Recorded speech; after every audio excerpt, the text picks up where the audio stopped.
பரபரப்பான திருப்பங்களுடன் விறுவிறுப்பாக நகரும் அதிரடியான திரைக்கதை கொண்ட சினிமா போல ஒரு வழக்கை கையாண்டிருக்கிறார்கள் தேனி மாவட்ட காவல்துறையினர். அப்படி என்ன வழக்கு, என்ன நடந்தது, விரிவாக பார்க்கலாம். தேனி மாவட்டம் வீரபாண்டி காவல் நிலையத்திற்கு வந்த தொலைபேசி அழைப்புதான் இந்த பரபரப்பான வழக்கின் முதல் காட்சி.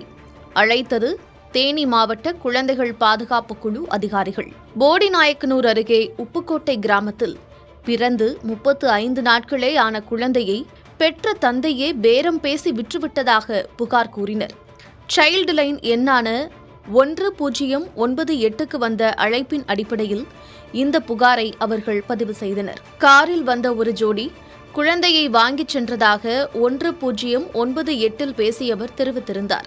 அதன்படி உப்புக்கோட்டையில் வசித்து வந்த மதுரை செல்லூரைச் சேர்ந்த சங்கர் பாண்டீஸ்வரி தம்பதியை அடையாளம் கண்டனர் வீரபாண்டி காவல்துறையினர். ஆனால் அவர்களிடம் விசாரணை நடத்துவது அவர்களுக்கு சவாலாக இருந்தது. சங்கர் 24 மணி நேரமும் மது அருந்தி போதையில் மூழ்கி திளைத்திருந்ததும், பாண்டீஸ்வரி சற்றே மனநலம் பாதிக்கப்பட்டவராக இருந்ததும் விசாரணையை முதல் அடியை கூட எடுத்து வைக்க முடியாமல் தடுத்தது. பெரும் சிரமங்களை சந்தித்தாலும் முடிந்தவரை அவர்களிடம் விசாரித்தனர் காவல்துறையினர். குழந்தையை மதுரையில் வசிக்கும் சங்கரின் அண்ணன் மோகன் வாங்கிச் சென்றதாக கூறினர்.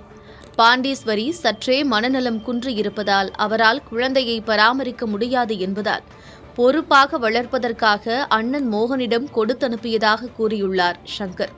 உடனடியாக மதுரை விரைந்த காவல்துறையினர் மோகன் என்பவரை பிடித்து விசாரித்த போது அவர் சங்கரின் அண்ணனே இல்லை என்று தெரியவந்தது. அவருக்கும் சங்கரின் குழந்தைக்கும் எந்த தொடர்பும் இல்லை. குழந்தை அவரிடம் இல்லை என்பது உறுதியாகியிருக்கிறது. விசாரணை முட்டுச்சந்தில் கொண்டு போய் விட்டதால் மீண்டும் சங்கரிடம் விசாரித்தனர் காவல்துறையினர். இந்த முறை சங்கரின் மதுபோதை சற்று தெளிந்திருந்ததால் விசாரணையில் கொஞ்சம் முன்னேற்றம் ஏற்பட்டது. பச்சிளம் குழந்தையை தேடும் பதற்றத்தில் இருந்த காவல்துறைக்கு குழந்தை எங்கிருக்கிறது என்ற கேள்விக்கு பதில் கிடைத்தது. கடந்த முறை மதுரை மோகனை கைகாட்டிய சங்கர் இந்த முறை அவ்வளவு தூரமெல்லாம் கை காட்டவில்லை. போடிநாயக்கனூரை தான் சுட்டிக்காட்டினார். அங்கு ஒரு தம்பதியிடம் 1 லட்சம் ரூபாய் ரொக்கப்பணம் வாங்கிக் கொண்டு ஆண் குழந்தையை விற்றுவிட்டதாக கூறினார். இந்த முறையாவது சரியாக சொல்லியிருக்கிறாரா?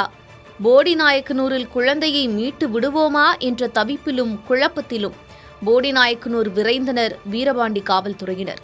அங்கே சங்கர் சொன்ன இடத்தை அடைந்த பிறகு அவர்கள் சற்று மூச்சு விட்டுக் கொண்டனர். ஏனென்றால் தேடி வந்த குழந்தை அங்குதான் இருந்தது. குழந்தையை மீட்ட காவல்துறையினர் பச்சிளம் குழந்தையை 1 லட்சம் ரூபாய் விலை கொடுத்து வாங்கி வந்த சிவக்குமார், உமாமகேஸ்வரி என்ற தம்பதியை பிடித்து வந்தனர். அவர்களை தேனி அனைத்து மகளிர் காவல் நிலையத்தில் வைத்து விசாரித்தனர்.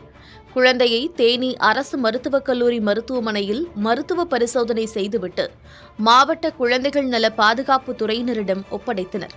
அங்குள்ள அரசு காப்பகத்தில் குழந்தை பராமரிக்கப்படும் என்று அதிகாரிகள் கூறினர். குழந்தையை விலை பேசி விற்ற தந்தை, குழந்தையை விலைக்கு வாங்கிய சிவக்குமார், உமாமகேஸ்வரி தம்பதி என்று 3 பேர் மீது 3 பிரிவுகளில் வழக்கு பதிவு செய்தனர்.